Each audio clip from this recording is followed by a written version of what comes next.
e estava meditando sobre a palavra do Senhor, sobre a Santa Ceia, e o primeiro versículo da palavra do Senhor nos diz assim: porque eu recebi do Senhor o que também vos ensinei. Amém? E aí, nós sabemos que é uma palavra de Paulo, à igreja de Coríntios, e Paulo, ele não viveu com Jesus. Nós sabemos que Paulo não viveu com Jesus como os outros discípulos. Ele não passou os 3 anos que Jesus passou, no seu ministério, junto com Jesus, como passou Tiago, como passou Pedro, como passou João. E a palavra de domingo, foi sobre a vida de Paulo, O pastor nos entregou a palavra sobre Paulo, e nós sabemos que a história, a vida de Paulo teve um encontro com Jesus, indo a caminho de Damasco, e todos nós sabemos a história. E aí eu comecei a meditar e me chamou a atenção isso, porque eu recebi do Senhor o que também vos ensinei.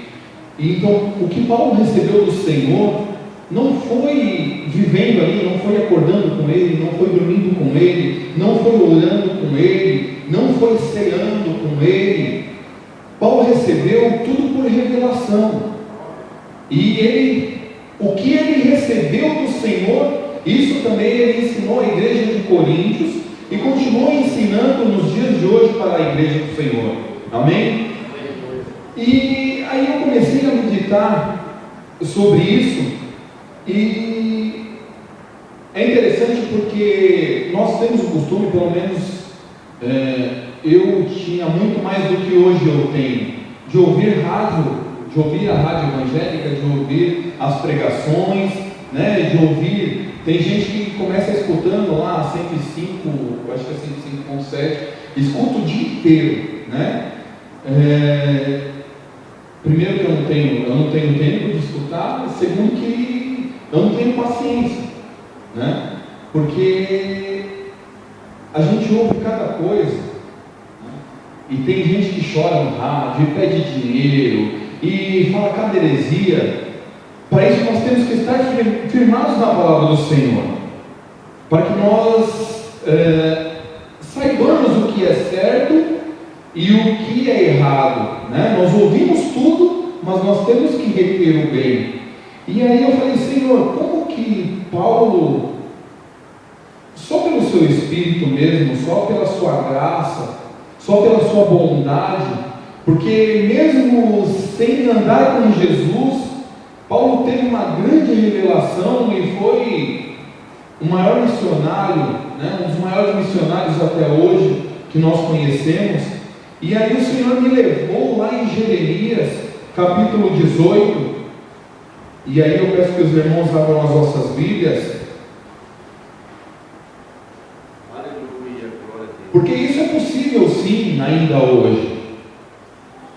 Nós não temos como andar com Jesus, porque Jesus nasceu há 2000 anos, Estou falando em carne e osso, Lógico que Jesus está no nosso coração, nós vivemos com o Espírito Santo, mas aquela intimidade que os discípulos tiveram, nós não temos como fazer isso hoje, a não ser através do Espírito Santo.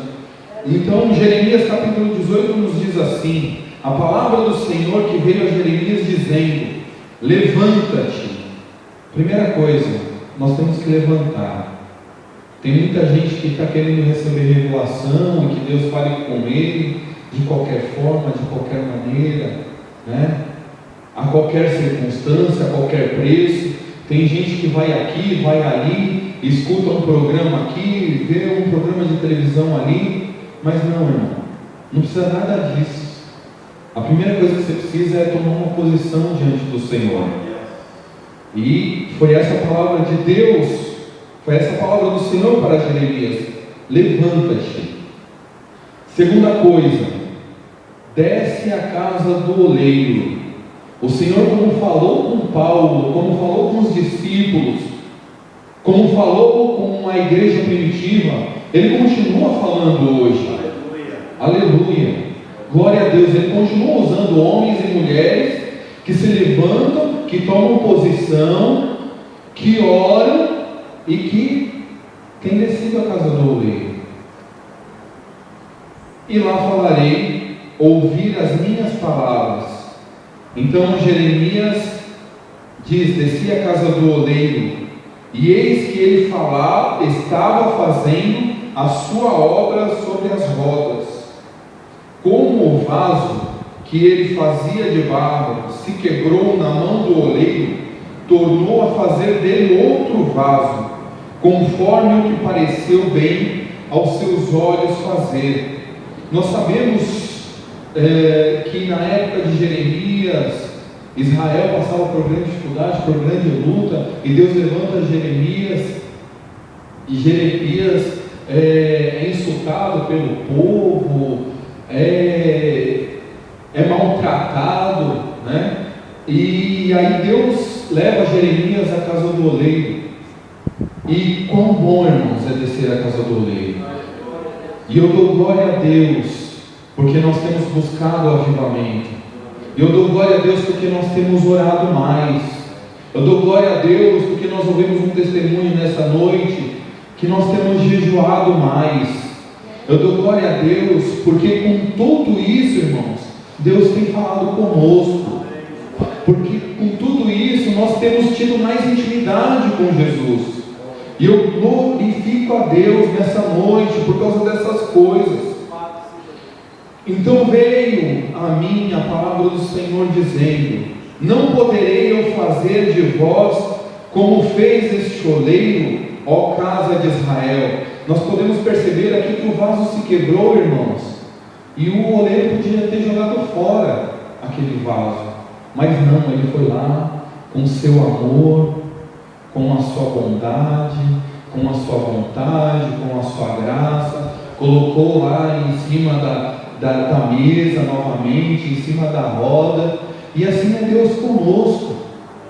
Eu louvo a Deus pelo seu amor, pela sua bondade, pela sua graça que nos alcançou, porque nós todos somos vasos, e às vezes o vaso está rachado, às vezes o vaso está sujo, às vezes o vaso está meio torto, e vem lá o oleiro com a sua mão, com a sua graça, com a sua bondade, e vem sobre as nossas vidas, e vem nos moldando, e vem nos trabalhando. Às vezes nos amassa, às vezes dói, às vezes é apertado, às vezes a gente passa luta, às vezes passa dificuldade, às vezes passa tribulação, mas a mão do oleiro está sempre sobre nós.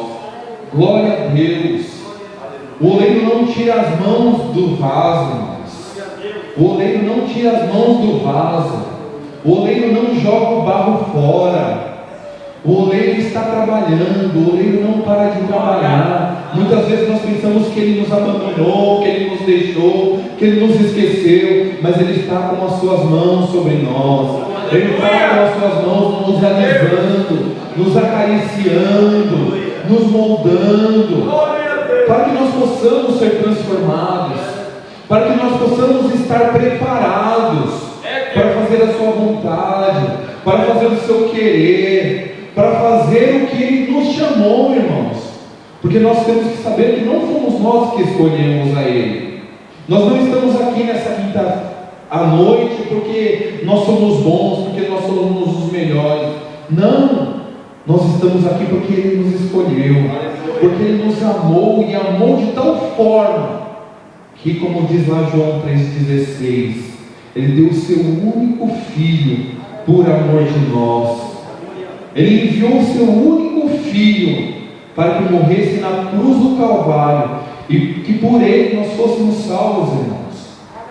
Quantos pais nós temos aqui? Quantos pais nós temos aqui? Quantas mães nós temos aqui? E quem entregaria o seu filho por amor de alguém? Por ninguém, irmãos. E às vezes nós esquecemos desse amor de Deus. Às vezes nós nos esquecemos dessa graça de Deus. Às vezes nós nos esquecemos dessa misericórdia de Deus. E qualquer coisa nós murmuramos, qualquer coisa nós reclamamos, qualquer coisa nós choramos, mas nós esquecemos do que o Senhor passou na cruz. O Senhor que é santo, que é bom, que não pecou, que deixou a sua glória, por amor de nós, por amor de nós, simplesmente por amor de nós. Eis que como barro na mão do oleiro, assim sois vós na minha mão, ó casa de Israel. No momento em que falar contra uma nação e contra um reino, para arrancar e para derribar e para destruir, se a tal nação contra a qual falar se converter da sua maldade, também eu me arrependerei do mal que pensava fazer-lhe. E no momento em que falar de uma gente, de um reino, para edificar e para plantar, se fizer o mal diante dos meus olhos, não dando ouvidos à minha voz, então me arrependerei do bem que tinha dito lhe faria. O Senhor tem nos dado muitas bênçãos, irmãos. O Senhor tem nos abençoado grandemente, tem nos dado saúde, tem nos dado vida, tem nos dado uma casa, tem nos dado carro, tem nos dado tudo, irmãos, principalmente a salvação, principalmente a vida eterna. Ah, irmão, mas eu não tenho uma casa, mas lá no céu você vai ter uma mansão.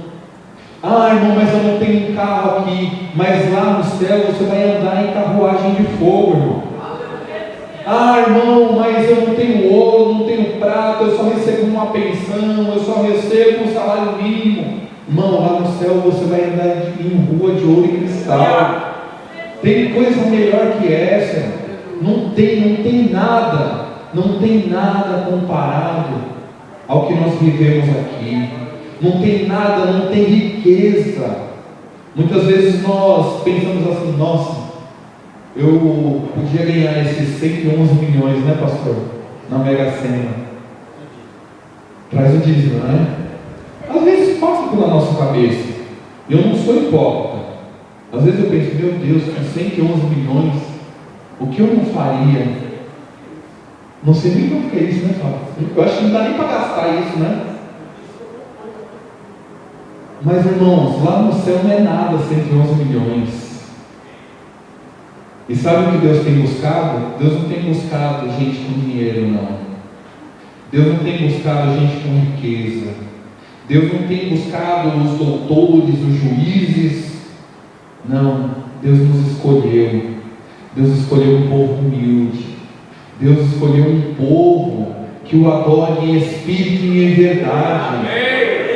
Não adianta eu chegar aqui e dar 1 milhão, 10 milhões, 20 milhões, né? Lembram da passagem da viúva que jogou lá, né? Deu de oferta e todo mundo ficou olhando: nossa, só isso aí? Mas era tudo que ela tinha. É isso que Deus está buscando nesses últimos dias. Não são valores, não são grandiosidades. Não, Ele só quer que nós falemos do amor dEle. Ele só quer que nós falemos da bondade dEle. Assim como a irmã Silvéria falou nessa noite, isso é para que nós saibamos e falemos do amor de Deus, para que nossa fé seja edificada, para que saibamos de onde o Senhor nos tirou. E existem pessoas, milhares de pessoas no nosso dia que passam por nós e muitas vezes nós nem falamos de Jesus, e é isso que o Senhor está esperando de nós. Amém? Amém. Glória a Deus. Eu louvo a Deus pela vida dos irmãos que vieram aqui nesta noite ouvir a palavra do Senhor. Amém? Graças a Deus. Meus amados irmãos, Pai do Senhor seja conosco. O Júnior, ele não estava aqui na terça-feira. E eu até disse, né, irmã Marisa, que Deus não está preocupado com o nosso dinheiro.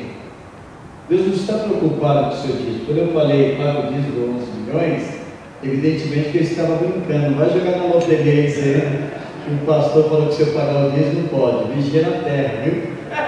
Porque na realidade, meus amados, Deus não está preocupado com os nossos valores. O dízimo é uma questão de fé. Se você paga 100 reais ou paga 10 mil, para Deus é diferente. O que vale é a sua ação de fé. Eu achei interessante que os irmãos que não vieram na terça, nós estamos estudando sobre a infantilidade a maturidade cristã, as meninices que têm acontecido no meio do povo de Deus, e muitos acham que é fogo, quando na realidade é fogo estranho.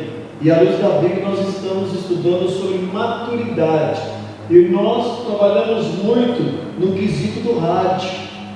Tem muita gente que diz: eu só ouço rádio, não é, Jean? Porque eu prefiro ouvir o programa evangélico no rádio, porque assim eu cresço, quando na realidade está colocando veneno na panela, e aí Deus não se agrada. Verdade é, meus amados, que o que nós aprendemos do Senhor, nós devemos ensinar nesses dias maus àqueles que nos ladeiam. E Deus tem falado conosco aqui em Jabaquara. E aquilo que você tem aprendido, coloque na prática, para que na sua vida o nome do Senhor seja glorificado. Eu sempre digo assim, que quem vem no culto de doutrina não fica pulando por aí com o pé só não, o Espírito sacia, mas tem diante de Deus maturidade para andar nos caminhos santos. Amém?